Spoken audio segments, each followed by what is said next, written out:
받아요? 사실은 뭐 필요한 이야기입니다. 이게 몰라서 그런 분도 있고 알면서도 이제 말씀하시듯이 자기가 소속된 기관에 있기 때문에 참 그거를 벗어나기가 어렵고 그렇죠. 그러니까 또 어찌 보면 이 가까운 신도분들한테 알려주고 싶어도 참 이 얘기하기가 어렵고 뭐 이제 그런 부분 때문에 이제 누군가 그런 역할을 해야 하는 필요성. 이건 뭐 저한테도 굉장히 유익했다. 대화가 참 필요한 대화였다 하면서 얘기를 하더라고요. 그래서 이제 그런 게 이제 제가 약간 법보신 거야. 우리가 이렇게 함께 대화한 거를 우리가 대화하고 끝내도 되지만 이런 사실은 이제 귀한 주제, 이런 대화를 여러 사람들이 알 수 있도록 제공해주는 이게 사실은 뭐 어디에 뭐 돈을 얼마를 냈다 맞습니다. 이런 근데 그 돈을 내는 보시를 제보시라고 하잖아 제시. 근데 경에서는 제시와 법시, 무외시 이런 세 가지 보시를 말하면서 그 중에 으뜸이 법시다 이러거든요. 바로 이런 공부, 부처님 법을 알 수 있게끔 해주는 거 이런 게 법시야. 그러니까 보시는 세 가지가 있는데 한 가지는 제시라 그래서 물질적으로 베푸는 거, 하나가 법시라고 해서 부처님 가르침을 베푸는 거, 세 번째가 이제 무외시라고 해서 무외, 그러니까 두려울 외자 있잖아요. 그래서 두렵지 않음을 베푸는 거야 의미가. 근데 그게 이제 뭐냐 하면 내가 오계를 지니고 사는 것 자체가 이뜨적이 의미가 참 중요해. 홍보부님 말이에요. 만약에 누가 만날 때마다 해코지 하는 사람이 있어. 네. 그러면 그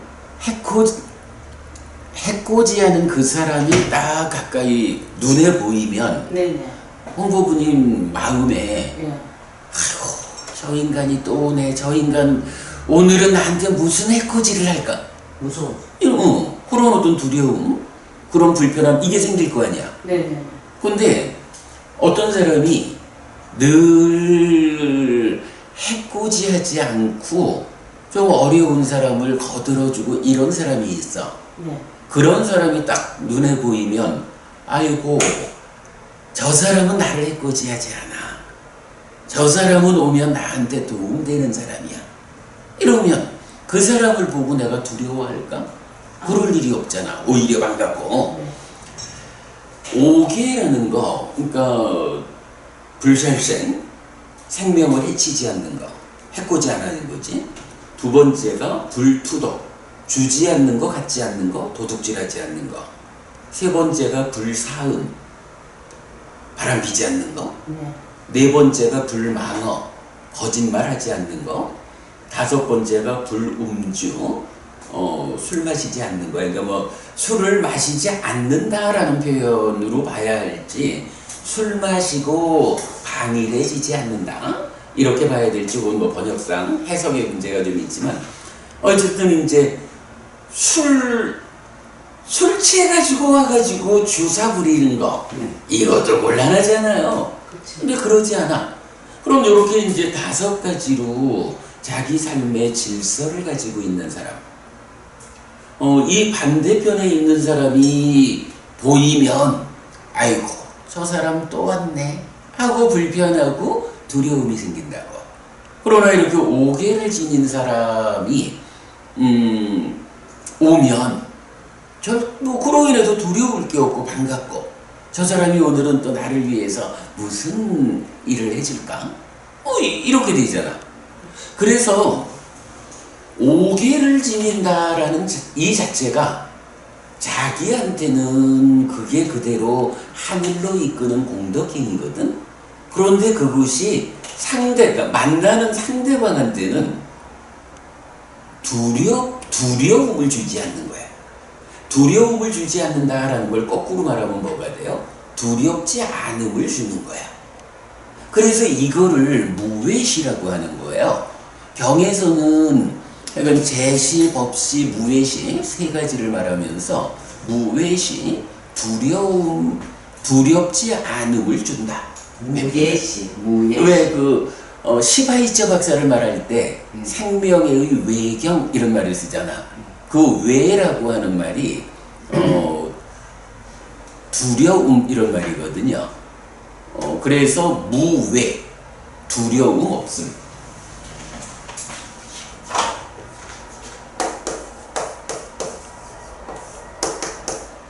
무외시가 되는 거야. 무외시. 예예. 이 점 발음이 어렵죠. 예. 무외시. 그래서 보시라는 것이 그러니까 베푼다라고 하는 것이 이렇게 물질적인 것을 베푸는 거. 이거는 사실은 가장 기본이 되는 거예요. 무엇보다도 앞서서 해야 되는 거야. 당장 배고프고 목말라서 죽어가는 사람한테는 어쨌든 배고픈 거 면해주고 목마른 거 면해주는 게 으뜸이거든. 그러고 이제 거기에 이어가지고 이렇게 부처님 가르침을 전해주는 거. 또 내가 오계를 지님으로써 다른 사람들에게 두려움 없음을 베푸는 거. 이렇게 세 가지 보시가 있는데 그 중에 으뜸이 무엇냐? 법시다. 이렇게 말을 하는 거거든. 부처님 가르침을 전해주는 거. 그러니까 부처님 가르침을 배워 아는 사람이 배고프고 목마른 사람을 위해서 베풀 수 있는 거고, 가르침을 배워 아는 사람이 오계를 지니고 자기 삶의 질서를 갖춘다고. 그러니까 이렇게 다 부처님 가르침을 배워 아는 것의 연장선에 제시나 무외시가 있다고요. 그래서 법시, 법보시가 으뜸이다 이렇게 말을 하거든요. 사실은 우리가 이렇게 함께 대화하고 이 대화한 그 이야기를 사람들을 위해서 이렇게 전달해주는 그 법보시의功德이 참으로 크다. 이제 이 부분을 공부하는 사람들이 늘 잊지 않아야 하죠.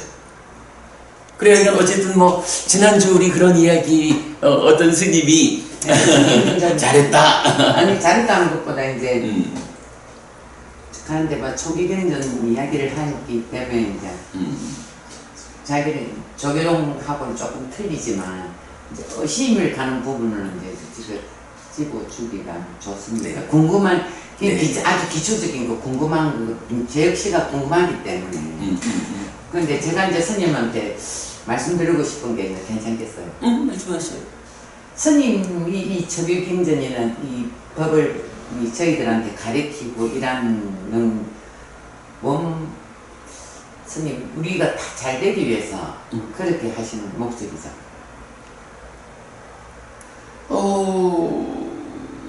기본적으로 네. 그게 부처님의 역할이고 네. 부처님의 제자들의 역할이야. 제가 잠깐만요. 지금 제가 책을 한 권도 만들고 있거든요. 책이 이제 이런 책이야. 불교 신행, 나는 불교를 믿는다. 이렇게 이제 쓰는데, 요런 책을 지금 만드는 중인데, 근데 이제 요 책을 만들면서, 요거 이제 제일 앞쪽에 들어가는 내용이, 부처님과 제자들의 역할 분담. 요렇게 이제 큰 주제를 하나 놓거든요. 경에 보면, 선서의 율경, 이런 경에서, 부처님이 누가 선서냐? 선서라 그러면 부처님 9가지 덕성 중에 진리의 길 보이신 분 해서 선서. 그러니까, 아라한, 정등강, 명행족, 그러니까 아라한, 정등강, 명행족, 선서, 세간의 무상조어장부, 천인사, 불, 세전 이래 하거든. 그 법화경책에 다 나오는 때문입니다. 그러니까 이게 그 열애라고 불리는 부처님이 예, 예. 어떤 덕성을, 어떤 특성을 가지고 있느냐 하는 거거든. 예. 그러니까 이거는 뭐 어디에 있고 어디에 없고 하는 게 아니라 부처님이 누굽니까? 라고 할 때 이렇게 9가지 측면으로 보통은 이제 중국에서는 이거를 열애십호라고 부처님의 10가지 이름이라고 말하는데 이제 초기 불교에서는 10가지로 안 하고 9가지로 하면서 이름이라고 보기보다는 부처님한테 어떤 특징이 있느냐. 그럴 때 이제 요 선서라고 하는 것이 그러니까 부처님은 한 분인데 부처님은 한 분인데 정든가 이름을 바꿔가지고 부처님 그렇지. 역할을 했다는 이 말씀이죠. 아니 이제 그 측면보다 네. 뭐 이름을 바꿔가면서 역할을 했다 이렇게 보기보다는 네. 부처님이 그러니까 원래 부처를 부르는 말이 열애거든. 예, 예. 그 열애라고 하는 이분이 어떤 점을 갖추고 있느냐. 열애라고 하는 이 부처님한테 어떤 측면이 갖추어져 있느냐. 이럴 때 이제 아라한 이러면은 번뇌 다한 분, 번뇌를 다했기 때문에 이제 윤회에서 벗어난 깨달은 분이야. 그리고 정등각 이러면 스스로 완전한 깨달음을 성취한 분. 명행족 이러면 명과 행, 그러니까 밝음과 실천을 갖춘 분. 그리고 이제 선서라고 말할 때 선서라는 말은 말 자체로는 잘 가신 분 이런 말이거든요. 그러니까 그냥 서거라는 말을 하잖아요. 뭐 예, 왕이나 서거했다고. 죽으면. 예, 예. 근데 선서라고 할 때 이 서거에 서자를 쓰는 거야. 그리고 착할 선자 해서 잘 가신 분 이런 말인데 잘 갔다라는 게 무슨 말이냐? 깨달아가지고 열반으로 잘 가셨다 이 얘기거든. 그럼 그 얘기는 우리의 입장에서 보면 부처님이 열반으로 잘 가시는 그 과정을 통해서 우리한테 진리의 길을 보여주신 거야. 그래서 선서라는 말을 진리의 길 보이신 분 이렇게 이제 우리가 해석을 하고 있거든요. 뭐 이제 그래 가지고선 9가지로 부처님의 그 특징을 설명하는 거야. 그럴 때에 이제 선서의 율경이라는 경에서는 열애는 그러니까 부처님한테는 율 어떤 할 일이 있느냐, 어떤 역할이 있느냐라고 하면 한 가지로 법을 설하는 거야. 그리고 한 가지가 범행을 드러낸다. 그래서 부처님이 하실 일은 스승으로서 법을 설하고 범행을 드러내는 거야. 지난번에 우리 그 얘기 했잖아요. 그 부처님은 말하는 대로 행하는 분이고 행하는 대로 말하는 분이다. 이 얘기 했었죠. 그게 이제 말하자면 법을 설하고 범행을 드러난다. 법을 설한다라는 게 이제 부처님이 설법을 하는 거야. 말을 하는 거야. 그리고 범행을 드러낸다라는 것이 말한 그대로 실천해 보여주는 거야. 그런가 하면 당신이 깨달음으로 나아가는 삶을 향상하는 범행을 실천하는데 범행을 실천하는 그대로 법을 설하는 거야. 그래서 부처님은 역할이 이렇게 법을 설하고 범행을 드러내는 이런 역할을 하는 거고 이제 이어가지고 경은 이러이러하면 이 정법이 사라진다라는 말을 해. 그러면서 이렇게 하면 범행이 오래 지속된다, 사라지지 않는다. 이런 말을 하거든. 근데 이제 그 내용이 뭐냐 하면 나의 제자들이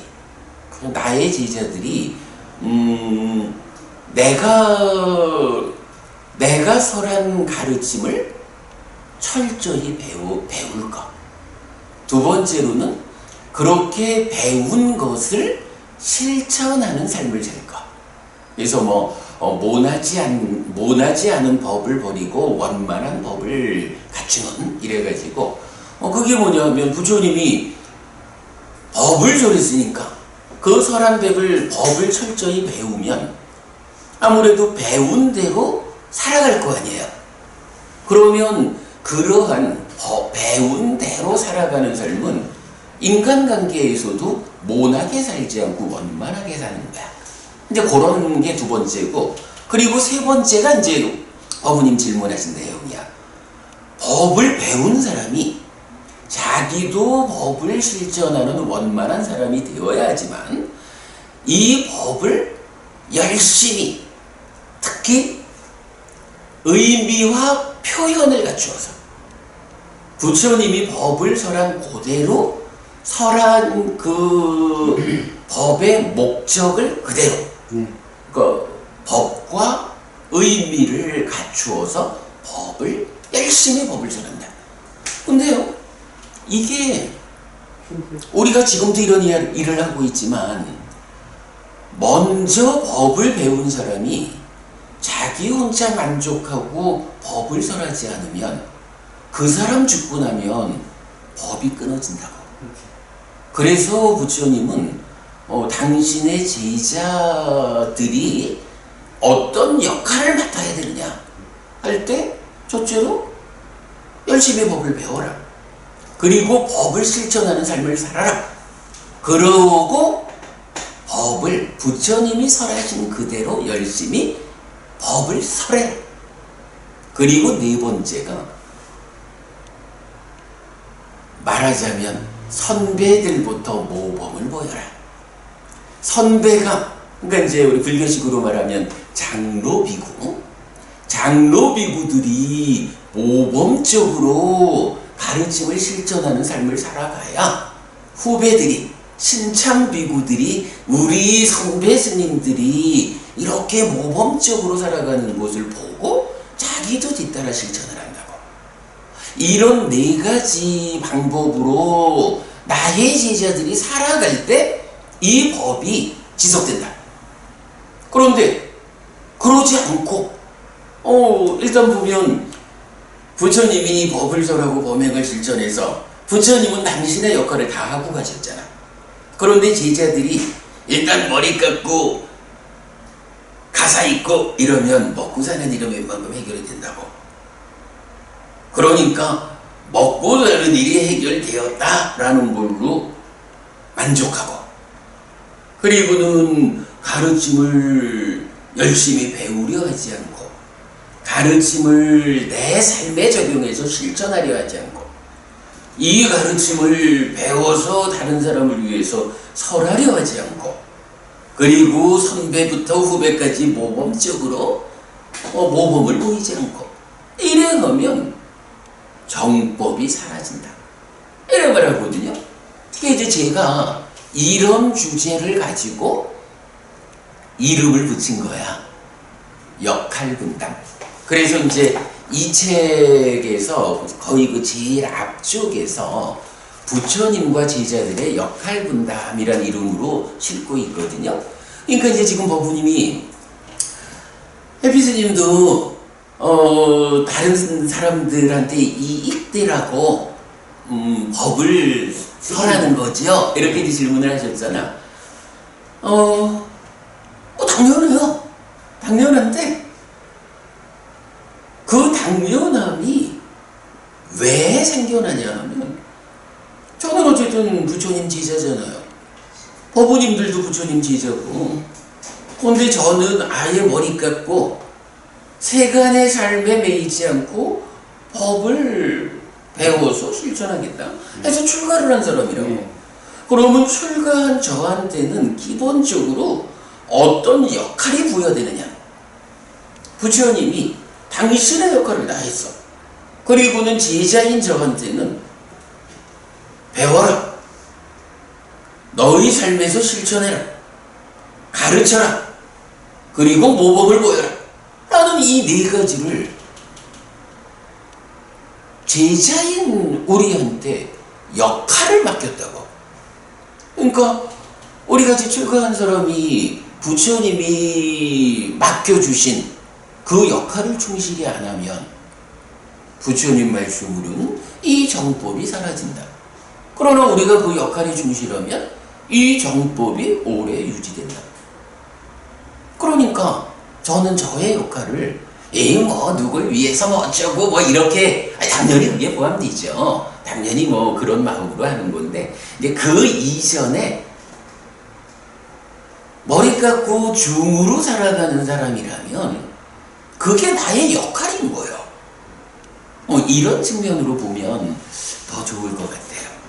근데 이제 교회나 이런 데 가면 이제 자기에 대해서 뭐 십계명 같은 거 어기게 되면 벌을 바로 받는다라고 하지 않습니까? 십계명 이렇게 그러고 또 물질적인 축복을 받으려면 11조를 해야 된다. 뭐 이런 이제 교회대로 이렇게 하고 이제 그렇고 이제 거기서는 이제 물론 목사님들도 뭐 다 천차만별이니까 그에 대해서는 우리는 선지자에 대해서는 평가하는 게 아니고 제가 네. 스님한테 말씀드렸 만일에 스님이 이 공부 가리킨 이 법을 우리가 또 그 행을 하지 않으면 이제 벌을 받습니까? 알면서 저지른 죄하고 근데 스님 조금 전에 이야기하셨지 제시, 법시, 무예시 이 중에 우리가 이제 그 어떤 일을 딱 당하면 사실은 지가 말을 해놔놓고 그 짓을 모면하기 위해서 거짓말하는 사람들이 많잖아요. 그렇지. 그러면 그거는 죄가 되는 겁니까 안 되는 겁니까? 자기 양심은 고통을 받겠죠. 아니 먼저 이렇게 보자고요. 배운 것을 실천하지 않으면 죄가 되느냐. 예. 첫째 이제 이 질문이었잖아. 그거 참 쉬운 질문은 아닌데 제 생각에는 배운 것을 실천하지 않는다라는 그 자체가 죄가 되는 건 죄가 된다고 말하기는 곤란할 것 같아. 다만 이런 면이 있죠. 우리가 배운다라는 게 무엇을 배우느냐, 왜 배우느냐라고 하면 우리가 배우지 않고 모르는 어리석은 상태로 살아가면 우리가 업을 잘못 짓잖아. 그죠? 우리가 늘 어떤 행위를 한다고 지난번에 우리가 행위가 업이다라는 이야기 했죠. 산다라는 게 뭐이건 행위하는 거고 그 행위하는 게 우리의 업이야. 그런데 이 업이라고 하는 것은 결실이 있다 이랬잖아요. 내가 어떤 행위를 하느냐에 따라서 그 행위에 상응하는 결과가 생겨난다고. 그래서 그걸 내가 경험해야 된다고.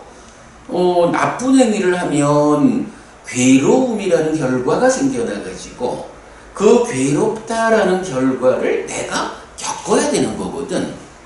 이게 이제 업이 가지는 특성이야. 업이 가지는 법칙성 이렇게 봐야 되거든요. 그런가 하면 우리가 좋은 행위, 선업을 지으면 업이라는 게 다 괴로움을 만드는 건 아니지. 이제 선업 지으면 좋은 거죠. 그러니까 악업을 지으면 약간 괴로움 이래 되지만 선업을 지으면 그 결과로 행복이 생겨난다고. 요 차이가 엄청 중요한 거예요. 그렇죠. 그래서 선업을 지어서 행복이 생겨나면 이 생겨난 결과로서의 행복을 우리가 내가 직접 누리게 되잖아. 그렇죠. 느낄 수 있어요. 예. 누린다. 그러니까 이게 사실은 똑같은 말로는 선하게 업을 지으면 락과 고가 생겨나는 것을 내가 경험한다. 네. 경험한다는 게 고다. 이렇게 이제 말을 하는데 근데 우리말에서는 그거를 또 구분해서 괴로움은 겪는다 그러고 행복은 누린다 그러잖아. 네네. 그래서 이제 악업을 지으면 괴로움이라는 결과가 생겨나서 내가 그 괴로움을 겪어야 하는 거고 선업을 지으면 거기서 생겨나는 행복을 내가 누리는 거잖아. 요렇게 이제 업이라는 것은 이런 선악의 업에 따라서 락과 고라는 결과가 생겨나서 내가 누리든지 겪든지 해야 된다고. 이럴 때 우리가 이제 공부를 한다라는 건 뭐예요? 어부님, 홍보부님. 네. 그 홍보부님은 기본적으로 뭐 어부님도 괴로움을 만들어서 그 괴로움을 겪는 것보다는 행복을 만들어서 그걸 누리는 게 좋겠죠. 네. 그건 뭐 당연해, 그죠? 그런데 어떤 행위, 즉 어떤 업이 괴로움을 만들어서 내가 그거를 겪어야 하고, 어떤 업이 행복을 만들어서 내가 그 행복을 누릴 수 있는지, 요런 어떤 업, 어떤 행위라는 측면에서 어부님은 괴로움을 만드는 행위는 이런 거야, 행복을 만드는 행위는 이런 거야 라고 잘 아나요? 그 부분을 잘 아실까? 전 나름대로 조금. 아니 우리가 이제 네. 나름대로 좀 알지. 제가 나는 이제 뭐라고 했냐면은 그 아까 스님 말씀하시기에 좋은 쪽으로 이제 도움을 줬는데 그게 이제 시기가 이제 조금 이제 금전적인 숫자가 이제 가니까 나쁘지는 않았는데 그 고통이 나한테 오니까 제가 굉장히 많이 힘이 들었거든요. 거기서 제가 조금 많이 그래. 엄청나게. 그래. 네. 그러다 보니까 어부님은 나쁜 의미로 행운 아니지. 어떤 일을 한 건 아닌데 어떤 일을 했더니 그것으로 인해서 괴로움이 생겨났어. 네. 이런 이야기잖아. 네네. 말하자면 그거는 어부님이 괴로움을 만들려고 한 건 아닌데 괴로움이 생겨났다. 네. 이 얘기는 어떤 일이, 그러니까 어떤 행위가 괴로움을 만드는지를 모르는 거야. 어떤 행위가 행복을 만드는지를 모르는 거야. 그렇게 봐야 되겠지. 우리가 공부를 한다라는 의미는 사실은 근본에서는 이게 있는 거야. 내가 잘 모르고 살다 보니까, 그죠? 그렇죠. 세상살이를 잘 모르고 살다 보니까 내가 괴로움을 만들려는 의도를 가지지 않았는데 괴로움을 만들어줬어. 네. 이거 좀 피해야겠다. 네. 내가 이제 거꾸로 보면 나는 행복을 만들고 싶어서 네. 어떤 행위, 어떤 업을 지었는데 행복이 만들어지면 좋은데 괴로움. 행복이 만들어지지 않고 거꾸로 괴로움이 만들어지기도 하거든. 이거 곤란해. 이건 내가 어떤 행위가 행복을 만드는 건지를 모르기 때문에 그런 거잖아. 그냥 맞습니다. 그죠? 이거 우리가 인정해야 되거든. 그래서 공부는 어떤 행위가 괴로움을 만들고 어떤 행위가 행복을 만드는가, 이걸 배우는 게 이제 공부인 거야. 그러면 이제 부부님 질문이, 내가 공부를 했어. 근데 공부를 실천하지 않으면 죄가 되나요? 이 질문이, 이게 참 쉬운 질문은 아닌데, 근데 저는 그렇게 답하고 싶어요. 배운 그대로를 실천하지 않은 것이 죄가 될까? 그건 아니라고 봐. 기본적으로는 배우면, 배웠다라는, 이 배우는 것도 행위잖아. 공부하는 행위, 공부하는 업을 짓는 거잖아요. 배운 만큼 이건 이익이 되는 거예요.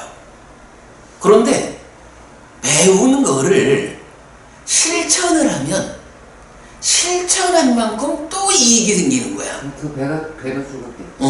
그런데 배운 거로 이익을 만들어 놓고 네. 그거를 실천하지 않으면, 실천하지 않았다라는 것 때문에 추가적으로 실천을 통해서 만드는 이익이 안 생기는 거야. 요거는 구분해서 봐야 될 거야. 그래서 질문하신 공부한 것을 실천하지 않으면 죄가 되나요? 라는 데 대해서는 그건 아닙니다. 그보다는 배운 만큼은 복이 되는 겁니다. 다만 실천하지 않았기 때문에 더 큰 복을 만들 수 있는 기회를 잃는 거지, 그거 자체가 죄라고 말할 수는 없다. 이렇게 보겠고, 그러나 이제 그거를 또 일단 그 답은 그거고, 그런데 그거를 따로 떼어서 말을 하면 이제 우리가 어떤 업이 괴로움을 만드느냐 행복을 만드느냐를 모르는데 공부를 했다라는 건 그걸 알게 됐다는 거잖아.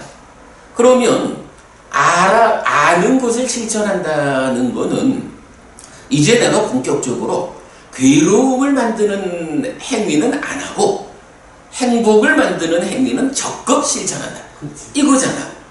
근데 이거를 배운 대로 실천하지 않는다라는 얘기는 버릴 거를 버리지 않고 실천할 걸 실천하는 쪽으로 따라가질 않으니까 자기가 모르는 사람일 때와 똑같이 괴로움을 만드는 악업을 지을 수가 있다고.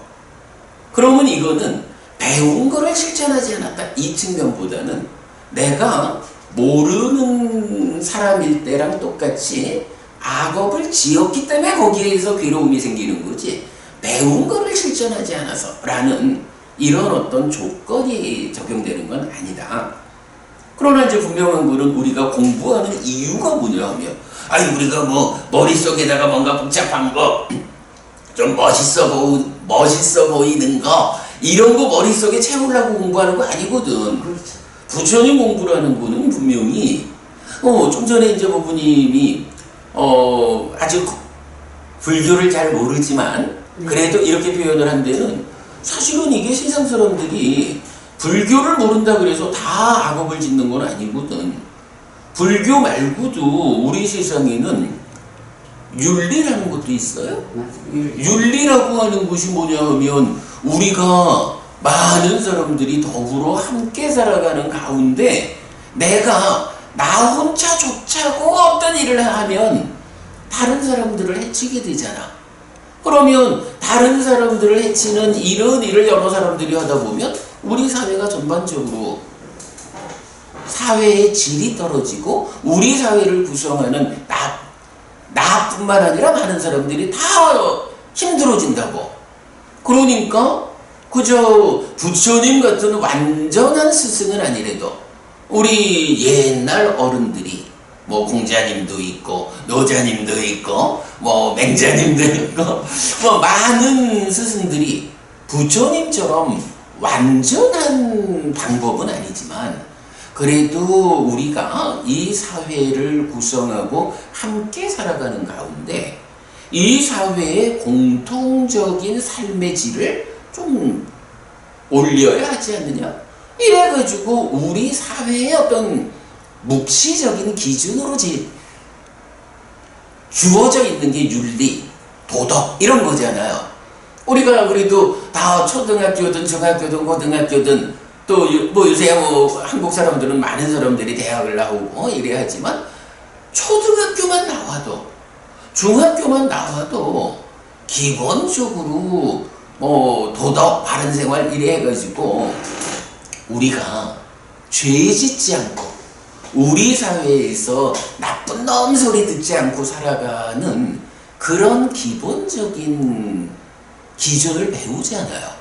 그러니까 그렇게 도덕적으로 훌륭하게 윤리를 잘 지키는 이런 사람이 되면 그만큼만 해도 이미 우리가 아주 우리 사회의 기준에서 볼 때에 괴로움을 만드는 일을 피한다고.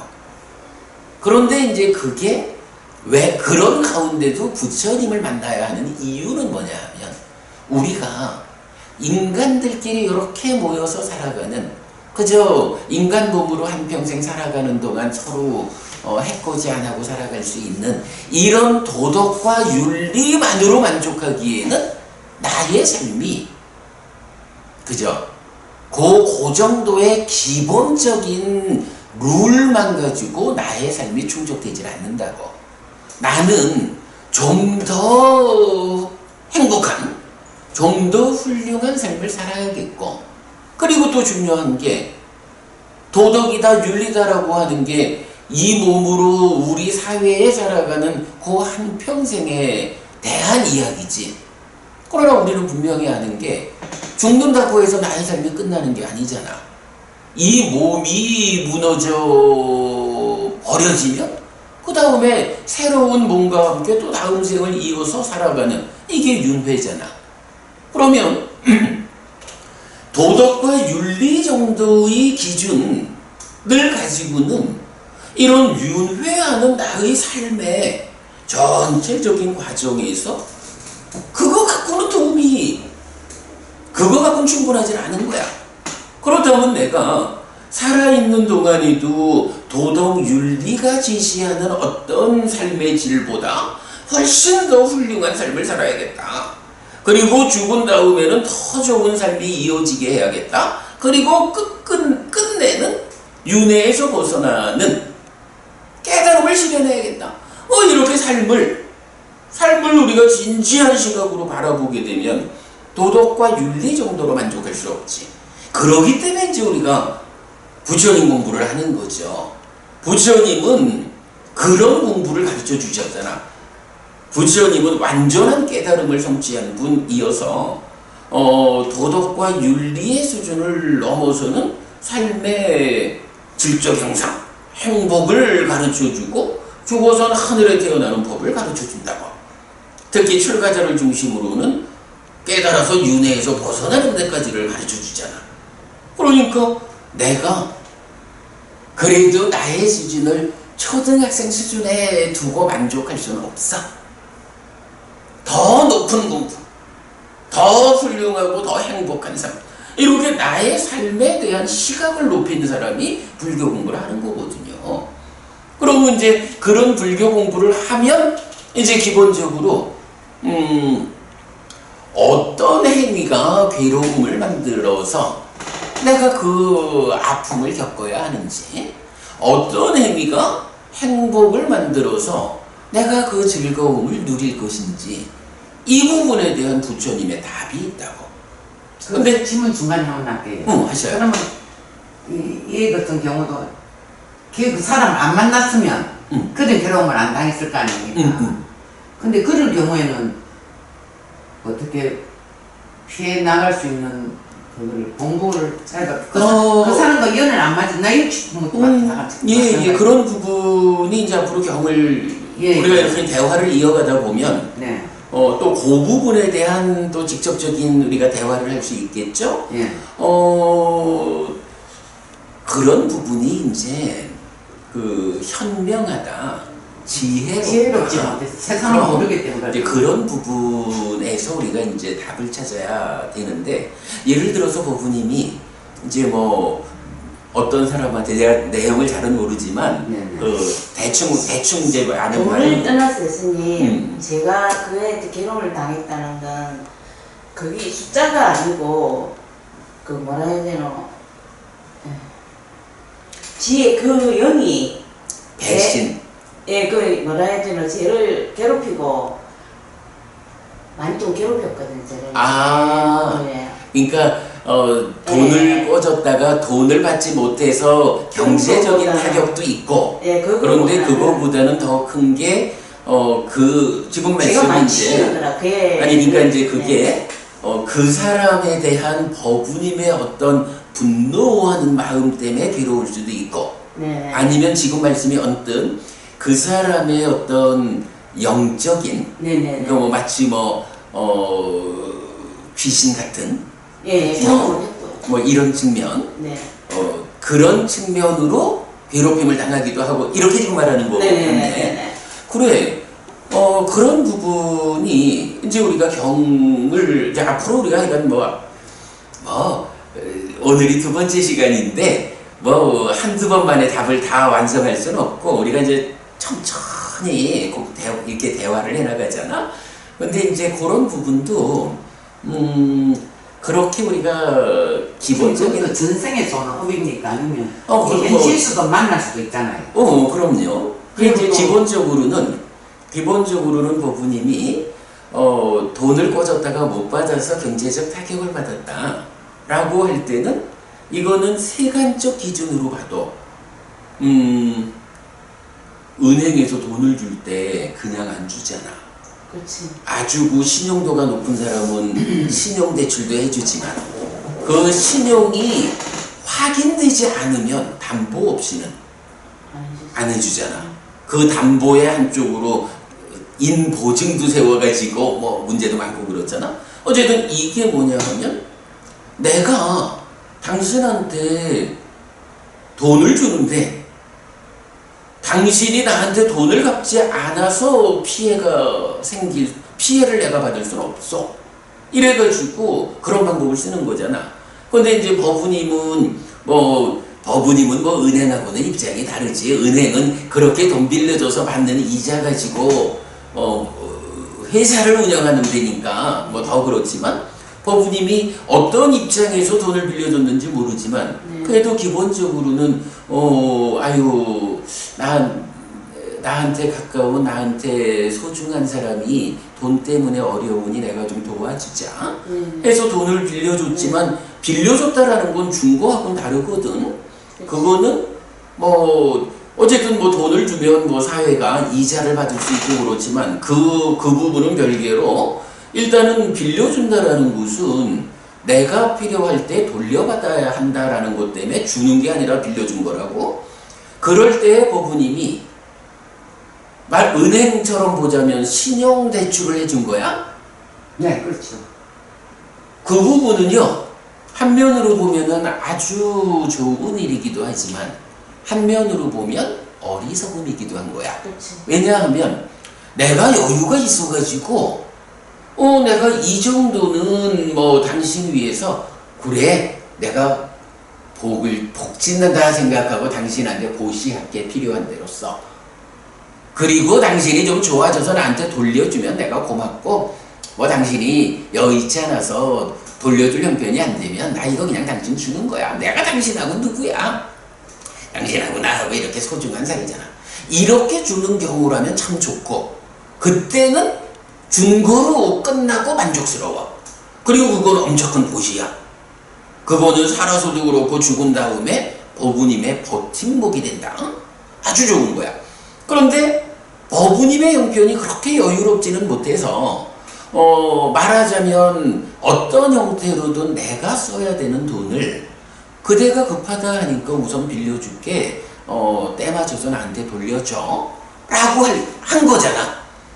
그때의 법우님이 말하자면 좀 더 지혜롭다면 내가 줄 수 있는 형편은 아니고 돌려받아야 하는 것을 임시적으로 빌려줄 건데 이 사람이 내가 필요할 때에 돌려줄 수 있는 사람이 아니다 라고 판단이 되면 이게 냉정한 이야기 같지만 안 줘야 돼. 이제는 안 주고 있습니다. 근데 이제 그 부분도 인제를 안 준다라는 게 모든 사람한테 안 준다? 이렇게 그 사람한테 뒤었기 때문에 다른 사람은 안 주지. 다른 사람도 안 준다? 이것도 사실은 옳은 게 아니야. 아니, 예를 들자면, 법우님이 좀 더 이제 이런 그 부처님 공부를 통해서 지혜로워진다면, 어떤 사람은, 이 사람은 아주 신뢰할 수 있는 사람이야. 이 사람은 당장 필요하다 해도 내가 이렇게 좀 급한 것을 도와주면, 내가 필요할 때, 돌려줄 수 있는 사람이야라는 확실한 믿음이 생기면 도와주는 거지. 그 도와주는 것만 해도 보시지. 그런데 이쪽에서 한번 되어가지고 이젠 누구한테도 돈을 안 빌려줘 이렇게 하는 것도 올바른 건 아니야. 그러니까 이런 그 적절한 판단을 해나가는 게 현명해지는 거고 지혜로워지는 거거든.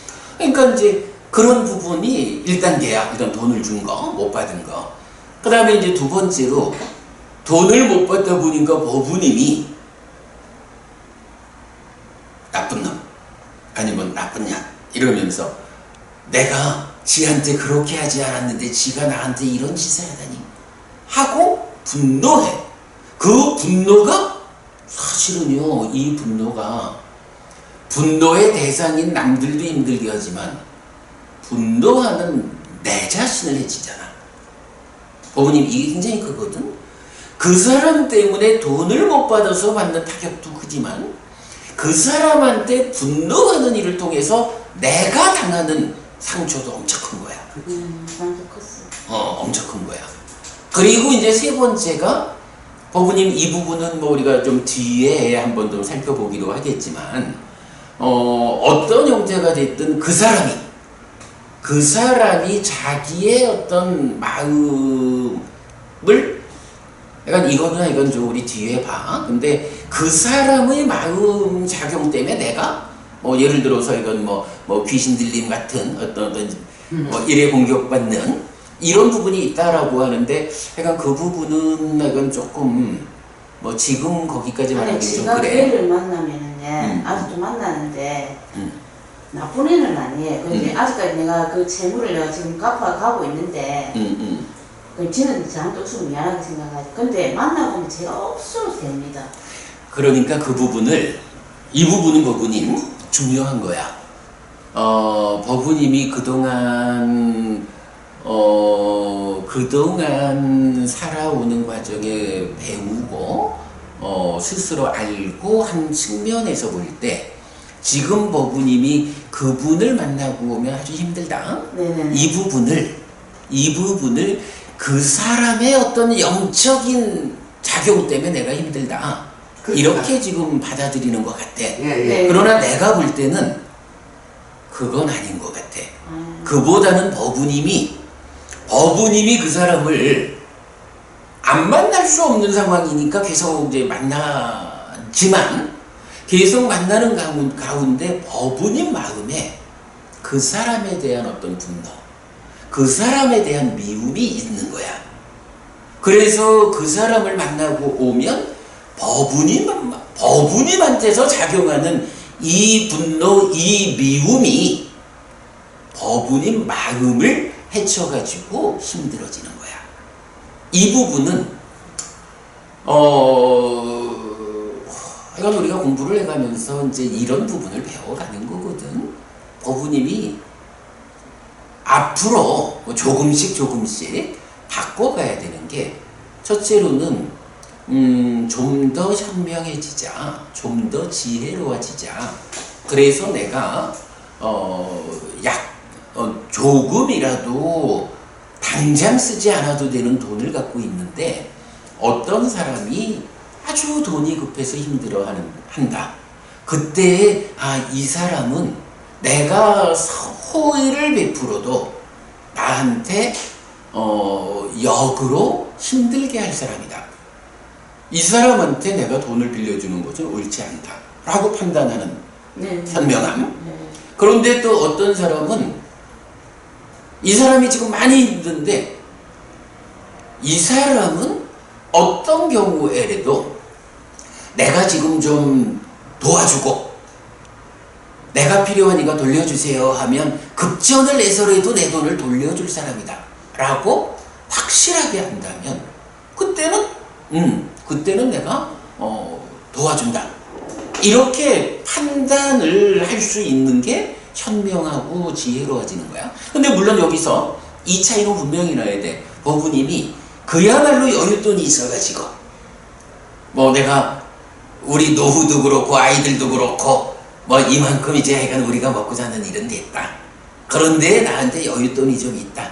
그런데 누가 돈이 급해서 힘들어한다 라고 하면 경우에 따라서는 그래 내가 이 돈 없어도 먹고 살 수 있으니 뜯길 줄 몰라도 줄 수 있다. 이런 경우는 구분해서 봐야 돼. 아직 그런 준비가 안 된 상태에서는 믿을 수 없는 사람한테 돈 주고서 그것 때문에 내가 필요한 것을 쓰지 못해가지고 괴로움을 겪는 거는 세간의 삶에서 옳지 않아. 그거는 이어가지고 그러면 스님 잠깐만, 만일에 얘 같은 경우 그랬는데 그 친구가 예를 들자면 옆에서 얘 보고 그 사람 참 믿을만한 사람이다, 참말로 괜찮은 사람이다라고 누군가가 옆에서 베이스를 이어주고 이런 경우가 터졌다, 예를 들자면 이렇게 되면은 그 옆에서 베이스 이어주는 사람도 안 좋은 사람이잖아, 그쵸? 그럼요. 이게 사람이 이제 그런 경우는 두 가지 경우지. 한 가지 경우는 사람 성품이 성품이 이렇게 좀 뭐 나서기도 좋아하고 그래가지고 두 사람 중에 이런 어떤 이제 그 상황에 있을 때 그저 나서기 좋아해가지고 아니면 뭐 좋은 마음으로라도 야 괜찮아 이 사람 괜찮은 사람이야. 자기는 나쁜 의도는 없지만 사실은 정확하게 이 사람이 충돌을 했기 때문에 좀 책임질 수 있는 사람인지 정확히 모르면서 괜찮아 이래서 돈을 주게 네. 했다면 자기는 고의는 아니래도 어리석은 짓을 했기 때문에 이건 악업이야. 그 그런데- 중간 사람이 악업입니까? 그 사람 그러니까 이제 중간에 이야기해 준 사람. 그렇지. 그래. 그리고 이 사람이 만약에 거기에 고의적으로 이 사람이 돈을 사정이 많이 나빠서 띠킬 수도 있다. 알고 또는 있으면서. 나쁜 사람이어서 고의적으로 돈을 떼어먹을 사람이다. 이런 거를 알면서 말을 그렇게 했다. 알면서 그랬다 하면 이거는 사실은 사기와 같은 그러니까. 이거는 아주 큰 악업이지. 그러니까 중간에 이야기해서 아주 큰 악업이죠. 그럼요. 그리고 그럴 때에 그 옆 사람이 얘기를 해주는 거에 예. 말하자면 예. 넘어가서 확실하지 않은 상태로 돈을 준 이 예. 사람도 사실은 어리석음에 의해서 지은 악업이야. 그러니까 악업이라는 게 탐진치가 함께하면 악업이거든. 그러니까 이렇게 내가 정확히 모르는 상태에서 다른 사람이 속삭여주는 것 때문에 넘어가서 돈을 주고 네. 못 받아가지고 예. 고통을 겪고 네. 분노하고 이래 되면 이것도 내가 고의적으로 악업을 지으려고 하는 건 아니지만 탐진치라고 하는 탐진치 아시죠? 예. 예. 탐진치 삼독에 해당하는 치에 의해서 잘못 짓는 업이기 때문에 불선업 악업에 속하는 거야. 그러니까 그런 부분을 극복하기 위해서 공부를 하는 거야. 그러니까 그 중간에 이야기한 사람은 지는 그 사람한테 다 알면서 입 싹 닫고 입에서 저도 괜찮다 이 사람은 그건 악업이지. 그 사람이 악이네. 근데 이제 그건 고의적으로 그랬다면 그건 예. 악업이지. 근데 이제 제가 그 섭이라는 게 몸에 붙잖아요. 근데 이런 책을 보고 그런 섭이 있다는 걸 보면은 여호와의 증인교 스님 아시죠?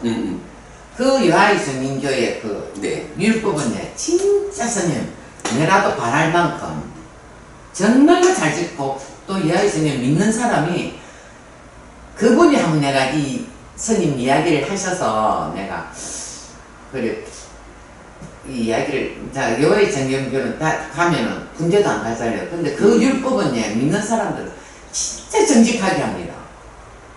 진짜 이 사람들이 그 밑을 보면 빨간색 아니야. 위에 걸 보면은 그 색깔 이 사람이 덕을 왕창 봐요.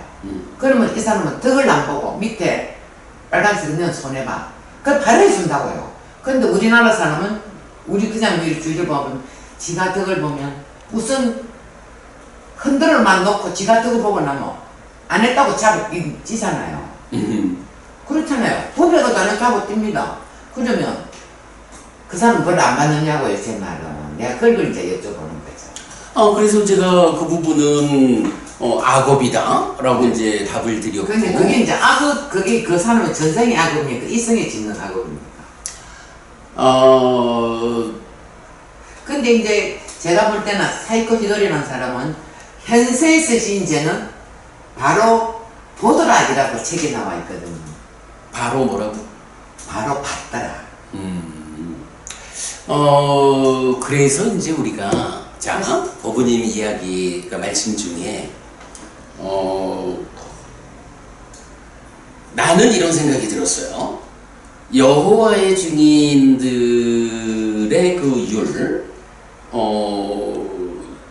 율의 이제 훌륭함 말씀을 하셨는데 일단 그 부분에 대해서는 여호와의 증인들의 그 율이 훌륭한 것보다는 그 사람들이 그 율에 대한 확고한 믿음을 가지고 그 그 율에 어긋나지 않게 살아가는 일이 훌륭한 거야. 그래서 그것 때문에 심지어는 율에 의해서 군대 가기를 거부하고 네. 감방에 간다고. 이런 부분은 그 율이 으뜸되는 율이어서가 아니고 그 율에 대한 확고한 믿음으로 실천하는 그들의 삶이, 그들의 행위가 온전한 믿음 위에 있기 때문에 그 사람들에 대한 공감을 받게 되고 훌륭해지는 거예요. 왜 실천하면 더 맛있게. 그러면 부처님 가르친 네. 애도, 네. 아까도 우리가 이제 오계 이야기를 예, 했고, 예. 만약에 이 오계에 대해서 이 오계가 뭐 기독교에 있는 10계명, 내가 좀 잘 모르지만 그 10계명보다 부처님이 제시하는 오계가 부족한 거, 여서 불교 신자들이 그들처럼 확고한 삶을 살지 않는 게 아니고 이 오계에 대한 바른 이해 위에서 이 오계를 지키는 사람으로 내가 살겠다라는 부처님에 대한 확고한 믿음을 가지고 살아가는 불교 신자가 누구냐? 만약에 오계에 대한 확고함을 가지고 부처님의 제자로서 실천하면서 살아가는 사람이 있다면 그 사람의 삶이 여호와의 증인의 삶보다 떨어질까? 나는 아니라고 봐. 더구나 부처님은 이제 포살 경우에는 제가자한테도 8계를 말하고 비구들한테야 워낙 그 계가 많지만, 그리고 계와는 또 다른 측면에서 결국은 우리가 업을 얘기할 때 10악업을 버리고 피해라, 10선업을 적극 실천해라 라고 10악업과 10선업이라고 하는 행위의 기준을 부처님은 명확히 주고 있거든. 그럴 때 이게 이제 5개의 확장된 개념 이렇게 봐야 되지. 이럴 때 이러한 10악업을 버리고 네. 10선업을 실천하자라는 이러한 점에 확고한 사람이 있다면 이 사람의 삶이 세상 누구한테 흉죄피는 삶을 살 것이냐, 이러한 사람이 돈을 못 벌어가지고 가난해져가지고 살기가 힘들 것이냐, 이러한 사람이 사는 삶의 과정 전반에 걸쳐서 괴로운 삶을 살 것이냐, 이러한 사람이 죽은 다음에 지옥 갈 것이냐. 포괄적인 측면에서 보면 부처님이 알려주는 5계 내지 10선업이라는 이 기준에 내가 투철한 만큼 주변 사람들한테 저 사람은 참 훌륭합니다. 정말로 저 사람을 보면 불교 신자들이 정말로 으뜸되는 종교 신자예요. 이렇게 평을 듣게 되고, 그렇게 실천하는 사람이 살아가는 가운데도 우리 부작용이 없는 부자 얘기했죠. 정당한 방법에 최선의 노력을 얹어서 부자 되자 이렇게 말하는, 사실은 부자가 문제되는 게 부작용 때문이잖아.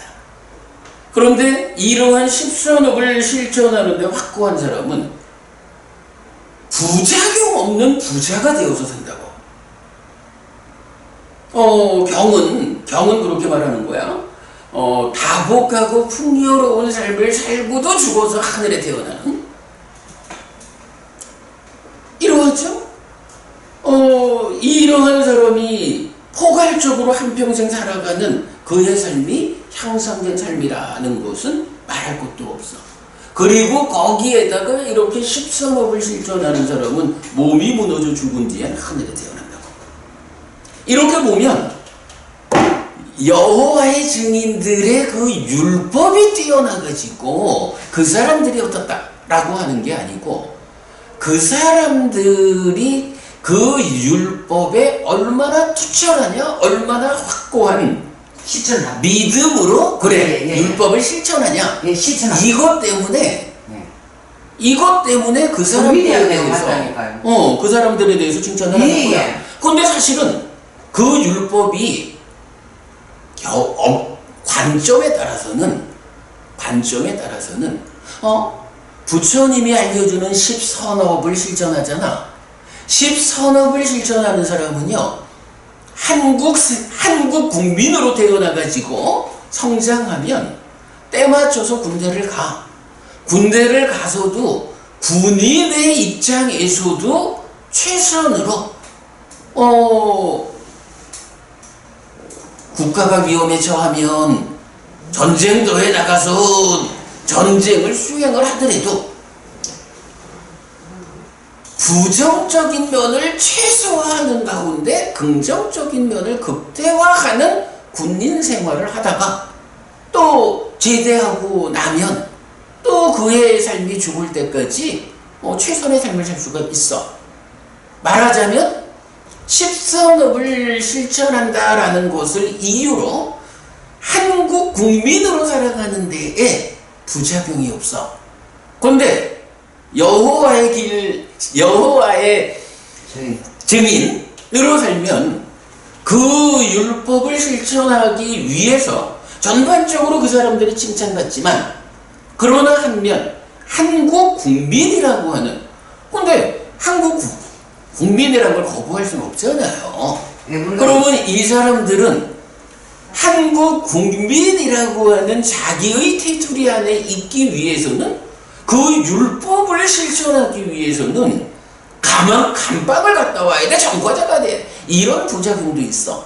그렇다면 어떤 가르침이 더 훌륭한 가르침일까? 그 가르침을 적극 실천하는, 정말 확고한 믿음으로 실천하는 사람들이 누가 더 행복하고 향상된 삶을 살까? 그리고 죽은 다음에는 더 높은 하늘에 태어날까? 이렇게 보자면 부모님, 네, 이렇게 말하면 미안하지만 그 사람들이 잘한다라는 거 우리가 인정을 할 수 있어요. 충분히 그 사람들이 훌륭한 믿음을 갖고 그러기 때문에 군대 문제로는 부작용이 있지만 그 사람들이 살아가는데 뭐 다른 사람들 해코지 안 하고 잘 살잖아. 잘 살대. 또 훌륭해. 예. 그런데 문제는 군대 그걸 생각 안 하고 제가 여쭤봤는 거예요. 아니 우리가 지난주에 그 힌두화된 불교와 예, 이런 예. 주제에서 신묘장구 대단하니 기도를 예. 열심히 하는 분들의 삶이 좋아지잖아. 예. 이랬을 때 그게 신묘장구 대단하니가 가지는 특별한 영험이냐? 예. 아니면 그 사람 다만 그걸 대상으로 내가 마음을 집중하고 삶을 청정히 예. 하는 이 노력의 힘이냐? 예. 그 얘기 했었잖아. 예. 마찬가지 그런 상태에서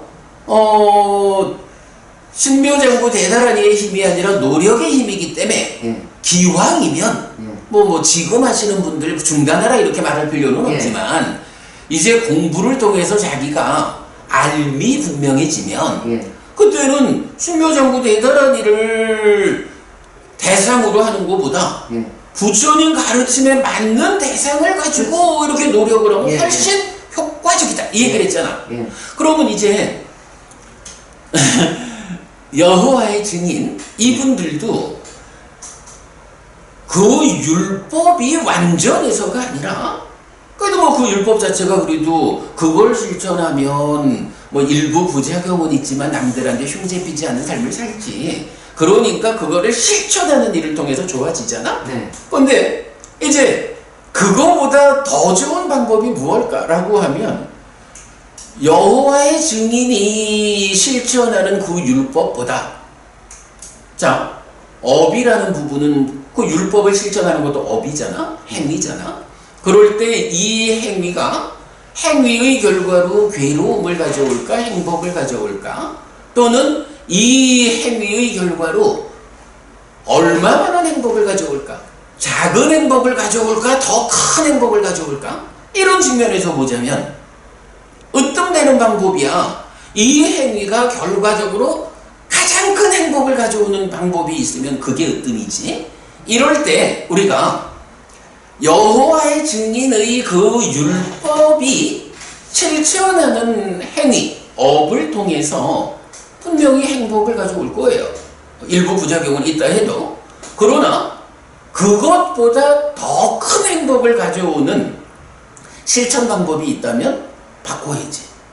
뭐 그들 보고 바꾸라 하는 거는 몰라도 나는 그 사람들의 율법보다 더 훌륭한 실천 방법이 있네. 나는 더 훌륭한 실천 방법을 실천할 거야. 그렇죠.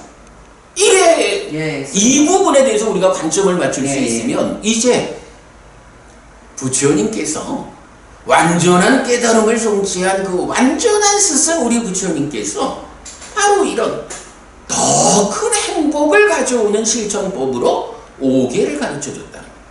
더 큰 행복을 가져오는 실천법으로 10선업을 가르쳐줬다.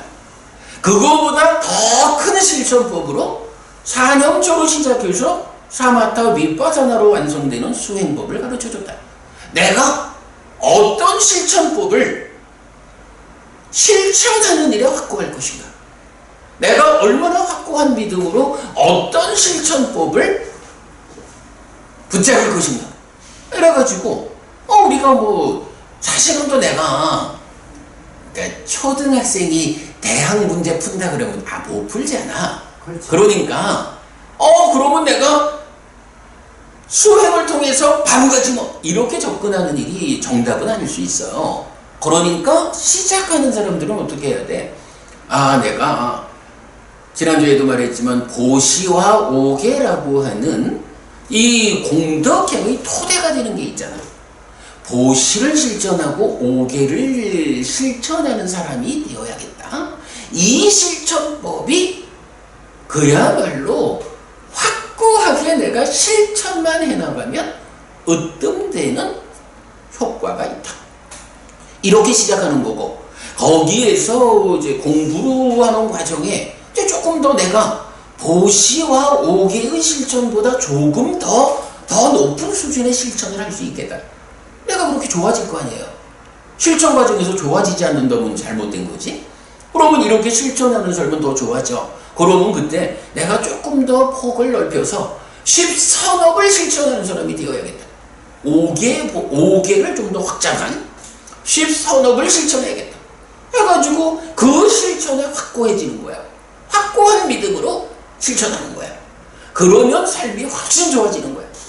그리고는 준비되었다 할 때는 더 높은 완성의 실천법이 무엇일까? 사념초로 시작해서 사마타 위파사나로 완성되는 수행법이 있다. 라고 이렇게 접근해 가는 거예요. 그러면 이거는요, 여호와의 증인이 참 훌륭한 삶을 산다. 우리가 인정하자고. 그러나 이런 가르침, 이런 실천법을 내가 배워 알고 실천하는 데 확고하다면 가장 중요한 이야기가 내가 확고해야 되는 거예요. 내가 여호와의 증인 신자들이 그들의 율법에 확고한 것보다 내가 이렇게 부처님 가르침에 의한 보시와 오계 그리고 십선업 그리고 수행 이런 실천 방법에 내가 얼마나 투철하냐, 요 부분만 내가 놓치지 않고 가면 여호와의 증인의 그 훌륭한 삶보다 훨씬 더 훌륭한 삶이 나한테서 실현된다고. 선생님, 이 부분이 중요하지. 말씀은 맞으시는데 이제 여호와의 증인교를 믿는 사람들은 이렇게 보니까 정말로 이렇게 형제 같이 이렇게 막 믿는 사람들 바리케이트를 칠한 것처럼 정말로 믿음을 갖고 실천을 하는데 저는 안 그래요. 지금 저는 그래. 홀로 절대 그렇게 될 수가 없은 것 같아요. 근데 노력하면 그게 맞아. 법원님 그 말씀이 참 진짜 쓸쓸한 예. 쓸쓸한 고백 같은 건데 예. 근데 여기서 그래 법원님 우리가 해야 하는 일이 있는 거야. 지난주에 우리가 참 힌두화된 불교인 줄 알면서도 답을 모르니까 갈 수밖에 안 하는 것보다는 그게 훌륭하고 그렇지. 그러나 우리가 정말로 우리가 현명하다면 이제 방법을 바르게 알아가지고 바꿔서 부처님 방법을 실천해야 되잖아. 이런 말했듯이 법우님이 지금 말씀하시는 거는 말하자면 패배주의적이야. 무슨 얘기냐 하면 법우님 주변에 사실 뭐 법우님 오래 불교 신자고 법우님처럼 공부하려는 의지를 갖고 살면 참 모범적인 불교 신자의 한 사람이지. 그런데 문제는 법우님 주변에 불교 신자로 있는 사람들이 출가자든 재가자든 그죠? 우리가 이거 한번 좀 생각해 보자고. 법우님 주변에 수십 년 동안 함께 했던 불교 신자, 스님이든 재가신자든 이분들의 실천이 사실은 어떤 실천을 해왔냐고. 그러다 보니까 그 실천에도 투철하지 못한 사람, 또 그 실천에 투철했다 해도 대상에 대한 문제, 이러다 보니까 내가 미안합니다. 패배주의 이런 얘기를 해서 미안한데 네. 우리가 사실 그 측면을 봐야 돼. 한평생 불교 신자로의 삶에서 만난 사람들이 그 범주를 넘어선 사람이 별로 없다 보니까 불교는 안 되나 봐. 바로 이제 요 부분 때문에 내가 그 표현을 쓴 거야. 그런데 이제 어쨌든 우리가 이제 부처님 살아서 직접 전한 가르침 만났잖아. 그리고 지난주에 이어서 오늘까지 계속 우리가 정말로 어떤 실천이 우리를 확고하게 향상으로 이끌어내, 이 얘기를 계속 하잖아. 문제는 우리가 이런 실천을 내가 먼저 배우고, 이 포부님 두 분 다 요새 열심히 이제 주변에 바른 가르침을 공부하자라고 지금 말씀하고 계시잖아. 그렇게 주변 사람들에게 부처님 살아서 직접 설한 가르침이 있다. 이게 진짜 불교다. 이 불교를 하면, 이렇게 불교를 배워 실천해가면 여호와의 증인이 삶이 좋아지는 그거랑 비교할 바도 없이 불교 신자의 삶이 좋아진다. 이런 부분을 두 사람의 실천 위에서 주변에 전달하고, 그래서 이 사람들이 한 사람 늘어나기 시작하면 이제 그때 내 주변에서 그렇게 좋아지는 사람이 직접 확인이 될 때 불교는 안 된다라는 패배주의적인 관점을 놓을 수가 있는 거야. 법우님 제가 이건 미안하게 표현해요. 아니 괜찮은데요. 근데 이게 사실은 가장 중요한 거야. 그걸 바꿔가야 돼. 왜냐면 왜요? 스님이 가르쳐주신 말씀대로 행을 하면 되는데, 실천하면 되는데, 들을 때는 똑바로 들어놓고 나가면 신발 동글씩 빨리 나가기 바쁘듯이 처리 같은 데 가면 그렇잖아요. 역시나 여기 공부하는 분들 듣기는 들어도 밖에 나가면 그냥 행을 보통 그렇거든요. 근데 이제 목사님이 이제 그 설교 우리 보행의 날 이런 날 유명한 목사님 오시면 이제 설교를 들으러 갑니다. 옆에 또 우리 충무지는 건사도 있고 그러다 보니까 이래 거기도 하나씩 좋아서 들을 만한 대목이 있어요. 그럼요. 예. 그게 없다 그러면 교회가 있을 수가 없지. 예. 이제 얼마만큼 좋으냐의 문제지. 또 저하고 또 일맥상통한 같은 교기 때문에 있지만, 이제 저는 이 홀로 독서같이 혼자 열심히 공부를 해야 되니까 이제 그게 좀 틀린 점이 아닌가 이 생각이 들 때가 있어요. 예, 무슨 말씀인지 제가 충분히 아는데 그거는 사실은 불교가 본질적으로 그런 게 아니라 한국 불교가 그간 잘못 운영되어 오는 데서 생겨난 문제야. 제가 이제 아까 요 책 보여드렸잖아.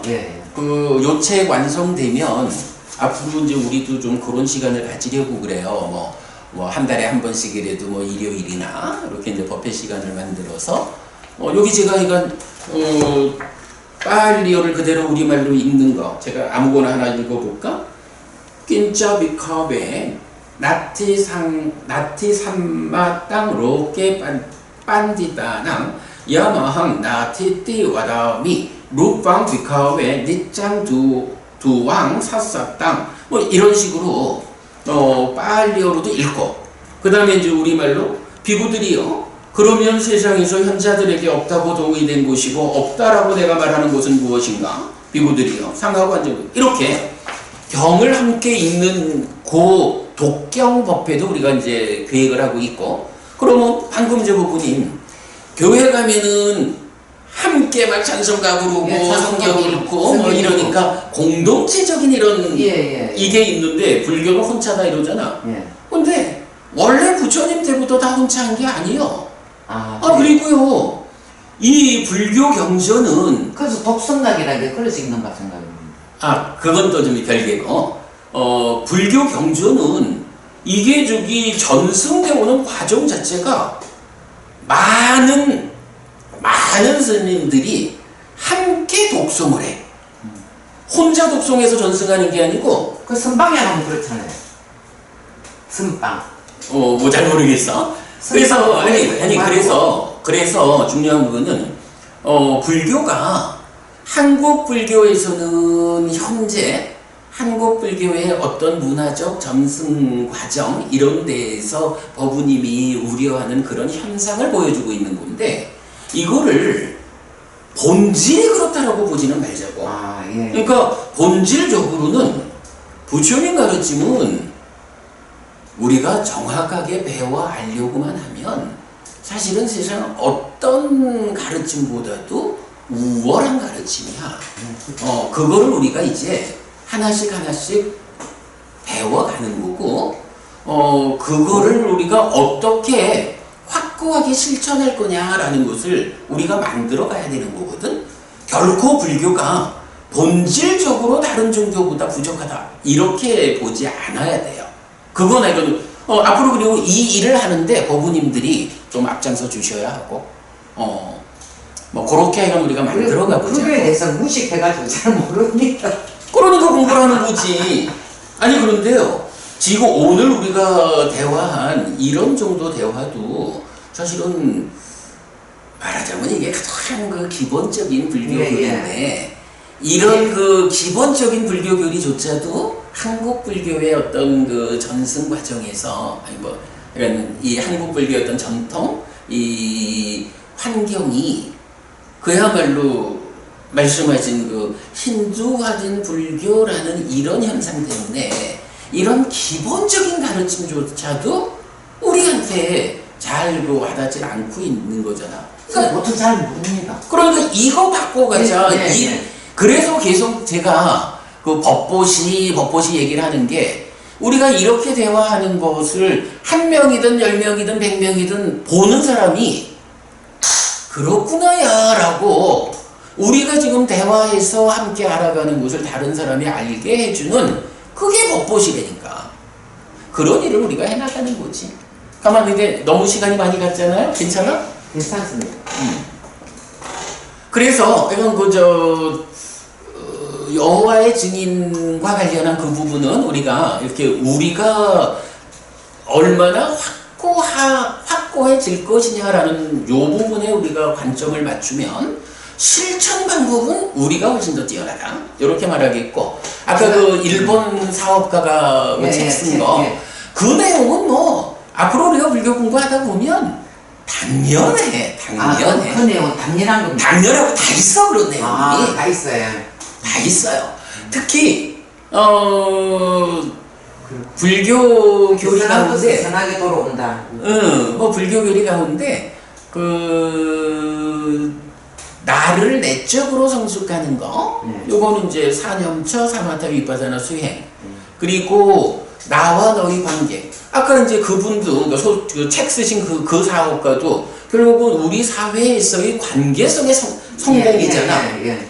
이 관계를 어떻게 성숙할 것이냐라는 데서 이제 자비희사 사무량심하고 네. 보시에어 이행동사 사서법이라고 하는 이 한 쌍의 그 교리가 나와. 그 중에 특히 이 사서법이 말이 섭이라는 게 포섭하다 이래 쓰는 말이거든. 말하면 꼬시는 거야. 주변 사람들을 내 편을 만드는 방법이야. 근데 내 편 만드는데 부작용이 없이 내 편 만들 수 있으면 어뜸이지? 그 방법으로 보시에어 이행동사 이런 게 나오는데 앞으로 계속 공부해 갈 거고, 지난 월요일날 해피 스님 이야기 우리 그 동영상 예. 유튜브 동영상에 해피 스님 이야기에서 요 사서법에 대한 이야기 했거든. 그 제목이 같이 기뻐해 주십시오 라고 이제 예, 같이 기도했을 나중에 그거 한번 보시면 예. 거기에 이제 바로 이 관계를 성숙하는, 그럼 이 관계를 성숙하는 보시에어 이행동사라는 이 사서법의 내용이 그 부분을 다 담고 있어. 그러니까 이제 문제는 우리가 배워 알고 실천하는 일에 적극적이지 않다 보니까 불교를 너무 몰라서 그래. 여러분, 하여간 이렇게 우리가 불교를 공부하는 이 길을, 그러니까 이 길을 좀 전에 이제 그러니까 들을 때는 더 공감이 되는데 나가면 다 잊어버리는 이런 부분을, 그래서 이제 그거를 뭐라고 표현하냐 하면, 이렇게 배워 아는 일에 시간이 더해져야 돼. 맞습니다. 이게 굉장히 중요한 개념인데, 한 번 단박 이런 건 없어요. 이게 뒤에 우리가 업에서 이제 배울 거지만, 한 번 어떤 행위를 하면 그 행위를 재현하려는 경향이 쌓이거든. 살아온 과정이 있기 때문에 그 과정을 반복하려는 이 경향이 워낙 강해가지고, 이거를 바꿔나가는 데는 시간이 필요해. 그래서 법원님, 그래 오늘 이렇게 같이 말씀하시고도 문 열고 나가면 다 잊어버리는 것 같아. 해도 괜찮아.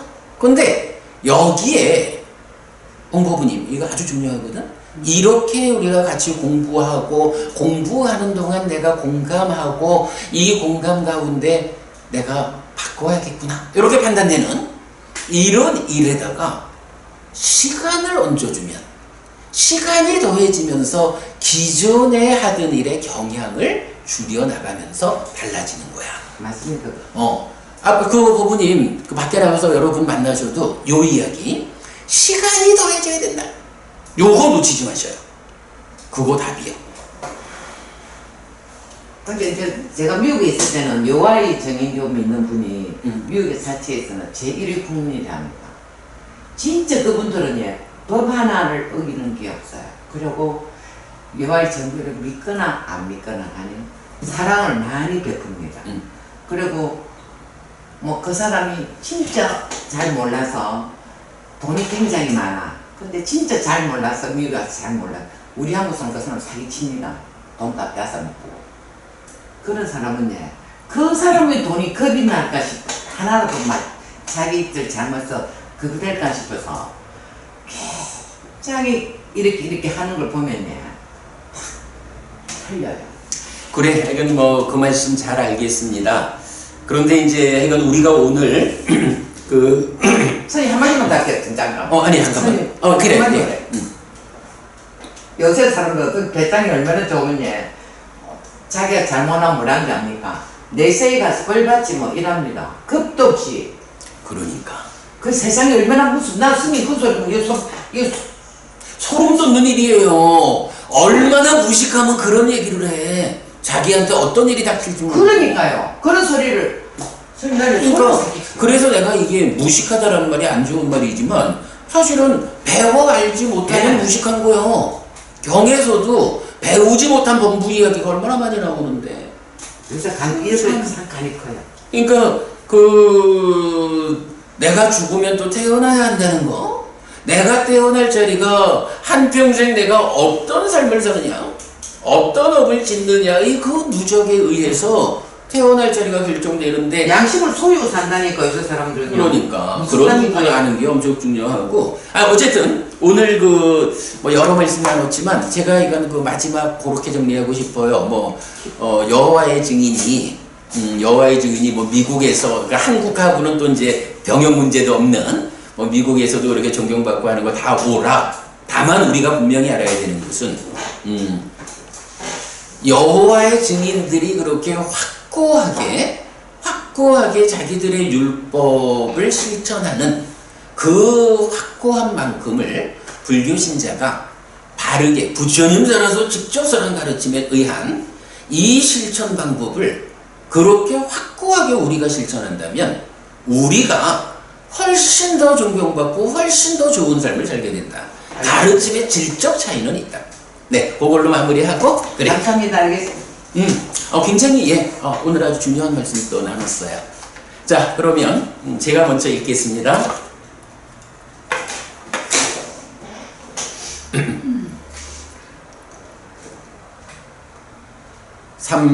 삼마삼부토 바가와 스와카토 바가와타 담모 수파티판노 사와카 상고띠. 세존은 전등각이시다. 세존으로부터 법은 잘 설해졌다. 제자들의 성가는 잘 실천한다. 찌랑띠타두로 가스밍 삼마삼부타 사사낭띠. 전등각의 가르침이 이 세상에 어렵도록 머물기를. 이처마항 얀냥 야지뚱 양마마 아싸 디가라땅 히타야 수카야띠. 오랫동안 나에게 이익과 행복을 주는 자선행을 실천하리라. 이당 다낭 페다낭 야띠살로 히타낭 우빠까빠뚜. 이당 다낭 페다 야띠살로 히타 파리분잔두띠. 이 도시가 돌아가신 친지와 혈육들에게 도달하기를. 이 도시를 돌아가신 친지와 혈육들을 사용하고. 네, 오늘도 우리가 아주 밝은 법의 등을 밝혔습니다. 법의 등을 함께 밝힌 이 공덕으로 여러분들에게 오랫동안 이익과 행복이 함께 하기를 바랍니다. 또한 이렇게 함께한 법보시의 공덕이 여러분들이 생각하시는 그분들에게 도달하고 그분들께서 잘 사용하시기를 바라겠습니다. 수고하셨습니다. 감사합니다.